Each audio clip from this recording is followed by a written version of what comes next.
Você vai ouvir o livro terceiro do Livro dos Espíritos, de Allan Kardec, capítulo 3, da Lei do Trabalho, Necessidade do Trabalho. Pergunta 674. A necessidade do trabalho é lei da natureza? Resposta dos Espíritos. O trabalho é lei da natureza, por isso mesmo que constitui uma necessidade, e a civilização obriga o homem a trabalhar mais, porque ele aumenta as necessidades e os gozos. 675. Por trabalho só se devem entender as ocupações materiais? Não. O espírito trabalha, assim como o corpo. Toda ocupação útil é trabalho. 676. Por que o trabalho se impõe ao homem? Por ser uma consequência da sua natureza corpórea. É expiação e, ao mesmo tempo, meio de aperfeiçoamento da sua inteligência. Sem o trabalho, o homem permaneceria sempre na infância quanto à inteligência. Por isso é que seu alimento, sua segurança e seu bem-estar dependem do seu trabalho e da sua atividade. Ao extremamente fraco de corpo, outorgou Deus a inteligência em compensação, mas é sempre um trabalho. 677. Por que provê a natureza por si mesma a todas as necessidades dos animais? Tudo em a natureza trabalha, como tu trabalham os animais, mas o trabalho deles, de acordo com a inteligência de que dispõem, se limita a cuidarem da própria conservação.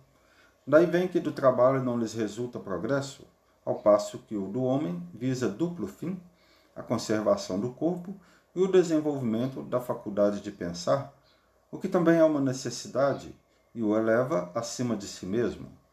Quando digo que o trabalho dos animais se cifra no cuidarem da própria conservação, refiro-me ao objetivo com que trabalham. Entretanto, provendo as suas necessidades materiais, eles se constituem inconscientemente executores dos desígnios do Criador, e assim, o trabalho que executam também concorre para a realização do objetivo final da natureza, se bem quase nunca lhe descobrais o resultado imediato. 678. Em os mundos mais aperfeiçoados, os homens se acham submetidos à mesma necessidade de trabalhar? A natureza do trabalho está em relação com a natureza das necessidades. Quanto menos materiais são estas, menos material é o trabalho. Mas não deduzais daí que o homem se conserve inativo e inútil.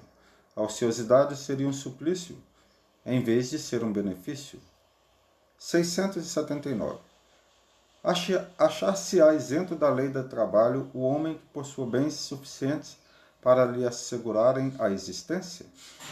Do trabalho material, talvez, não, porém, da obrigação de tornar-se útil, conforme aos meios de que disponha, nem de aperfeiçoar a sua inteligência ou a dos outros, o que também é trabalho. Aquele a quem Deus facultou a posse de bens suficientes a lhe garantirem a existência, não está, é certo, constrangido a alimentar-se com o suor do seu rosto, mas tanto maior lhe é a obrigação de ser útil aos seus semelhantes, quanto mais ocasiões de praticar o bem lhe proporciona o adiantamento que lhe foi feito. 680. Não há homens que se encontram impossibilitados de trabalhar no que quer que seja e cuja existência é, portanto, inútil? Deus é justo e, pois, só condena aquele que voluntariamente tornou inútil a sua existência, porquanto esse vive às expensas do trabalho dos outros. Ele quer que cada um seja útil de acordo com as suas faculdades. 681. A lei da natureza impõe aos filhos a obrigação de trabalharem para seus pais? Certamente, do mesmo modo que os pais têm que trabalhar para seus filhos. Foi por isso que Deus fez do amor filial e do amor paterno um sentimento natural. Foi para que, por essa afeição recíproca, os membros de uma família se sentissem impelidos a ajudarem-se mutuamente, o que, aliás, com muita frequência se esquece na vossa sociedade atual. Limite do trabalho, repouso. 682. Sendo uma necessidade para todo aquele que trabalha, o repouso não é também uma lei da natureza? Sem dúvida, o repouso serve para a reparação das forças do corpo e também é necessário para dar um pouco mais de liberdade à inteligência, a fim de que se eleve acima da matéria. 683. Qual o limite do trabalho? O das forças.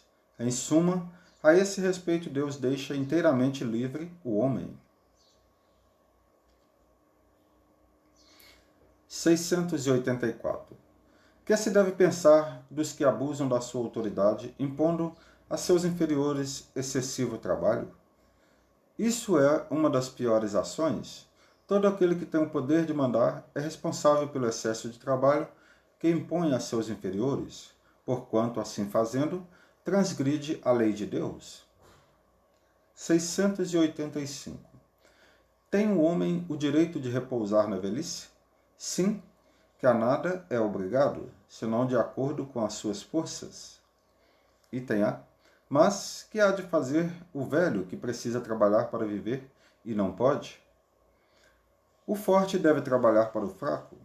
Não tendo esta família, a sociedade deve fazer às vezes desta. É a lei de caridade.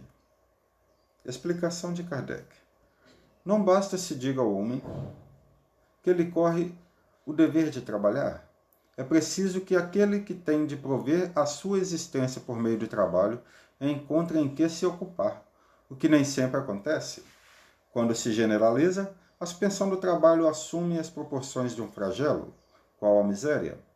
A ciência econômica procura remédio para isso no equilíbrio entre a produção e o consumo. Mas esse equilíbrio, dado seja possível estabelecer-se, sofrerá sempre intermitências, durante as quais não deixa o trabalhador de ter que viver. Há um elemento que se não costuma fazer pesar na balança e sem o qual a ciência econômica não passa de simples teoria. Esse elemento é a educação, não a educação intelectual, mas a educação moral. Não nos referimos, porém, à educação moral pelos livros, e sim a que consiste na arte de formar os caracteres a quem incute hábitos, porquanto a educação é o conjunto dos hábitos adquiridos. Considerando-se a aluvião de indivíduos que todos os dias são lançados na torrente da população, sem princípios, sem freios, e entregues a seus próprios instintos, serão de espantar as consequências desastrosas que daí decorrem.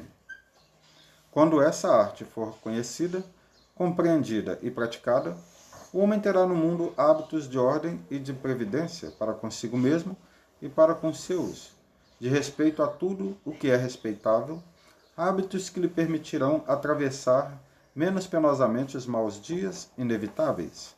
A desordem e a imprevidência são duas chagas que só uma educação bem entendida pode curar. Esse é o ponto de partida, o elemento real do bem-estar, o penhor da segurança de todos.